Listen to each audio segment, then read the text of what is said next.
Hi friend, कैसे हैं आप लोग। तो चलिए, सब्जेक्ट फिजिक्स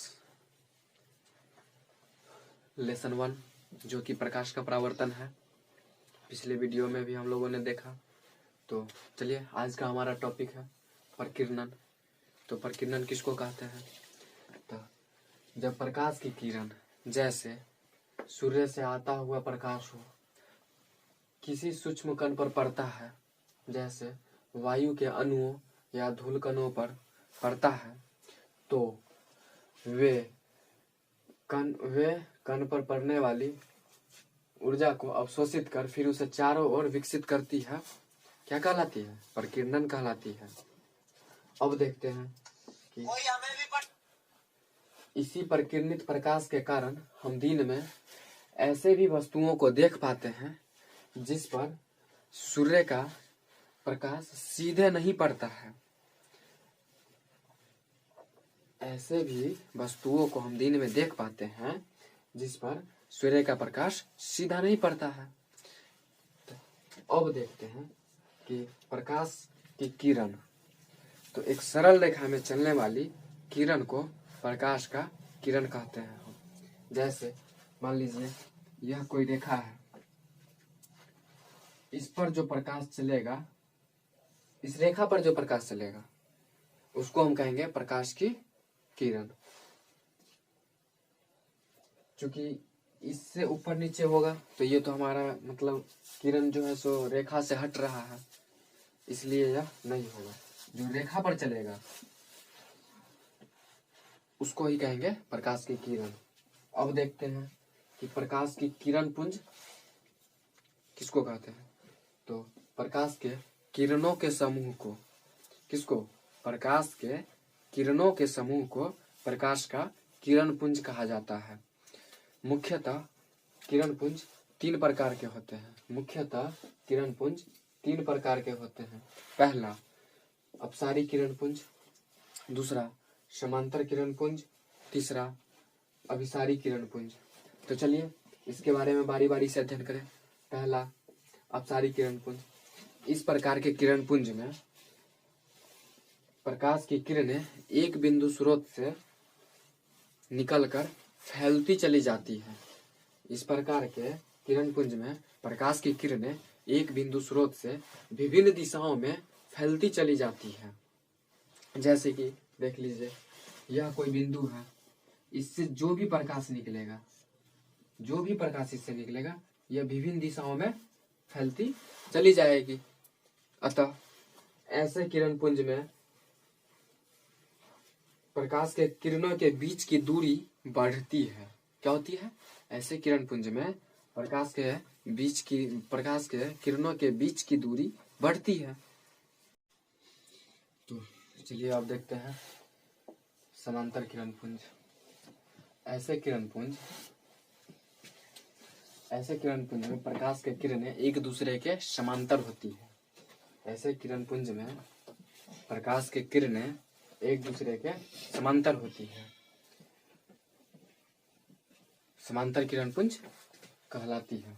जैसे बहुत दूर पर स्थित प्रकाश स्रोत से आता हुआ किरण पुंज को समांतर किरण पुंज कहते हैं। जैसे बहुत दूर पर स्थित प्रकाश स्रोत से आता हुआ किरण पुंज को समांतर किरण पुंज माना जाता है। अब देखते हैं अभिसारी किरण पुंज। जैसे कि देख लीजिए, यह कोई रेखा है, समांतर रेखा है, इससे जो किरण चलेगी वह हमेशा एक दूसरे के सीधी दिशा में ही चलेगी, इसलिए यह समांतर किरण पुंज है। अब देखते हैं अभिसारी किरण पुंज। तो इस प्रकार के किरण पुंज में प्रकाश की किरणें एक बिंदु स्रोत पर आकर मिलती है या मिलती हुई प्रतीत होती है। क्या कहते हैं? अभिसारी किरण पुंज कहलाती है। ऐसे किरण पुंज में किरणों के बीच की दूरी घटती है। जैसे देख लीजिए, यह कोई बिंदु है,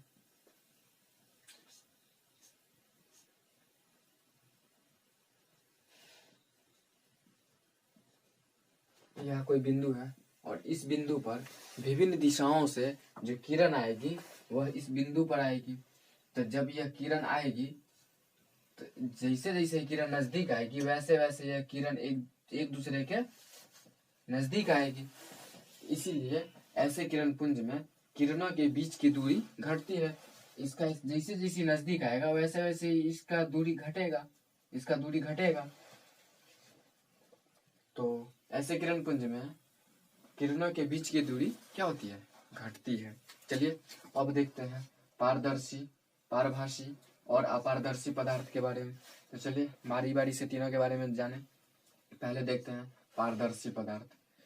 तो वैसे पदार्थ जिससे होकर प्रकाश आसानी से पार कर जाती है क्या कहलाती है, पारदर्शी पदार्थ। वैसे पदार्थ जिससे होकर प्रकाश आसानी से पार कर जाती है पारदर्शी पदार्थ कहलाती है। जैसे कांच, पानी, हवा इत्यादि, इस सब में से क्या होगी, प्रकाश आसानी से पार कर जाएगी।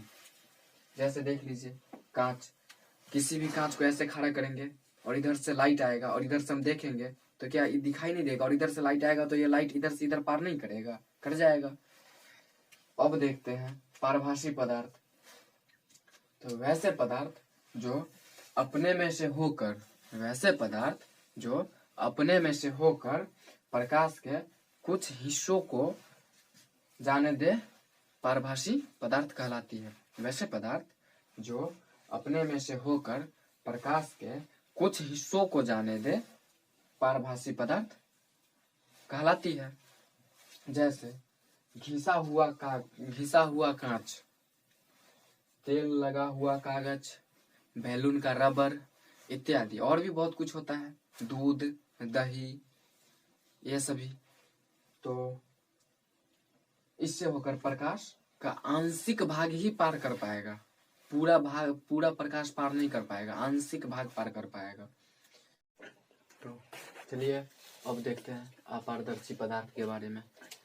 तो वैसे पदार्थ जो अपने में से होकर, वैसे पदार्थ जो अपने में से होकर प्रकाश को नहीं जाने देती है अपारदर्शी पदार्थ कहलाती है। वैसे पदार्थ जो अपने में से होकर प्रकाश को नहीं जाने देती है अपारदर्शी पदार्थ कहलाती है। जैसे लकड़ी, लोहा, पत्थर,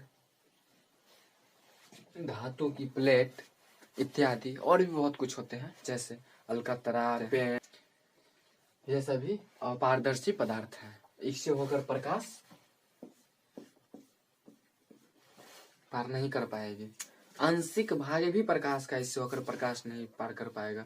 मान लीजिए यह कोई लकड़ी है, पेड़ है, इधर से अगर हम इस पर प्रकाश डालते हैं, बिल्कुल इसके सेंटर से प्रकाश डालते हैं, तो क्या प्रकाश लकड़ी के पेड़ के इधर से निकल पाएगा, पौधा से इधर से नहीं निकल पाएगा। इसीलिए यह सब अपारदर्शी पदार्थ हैं।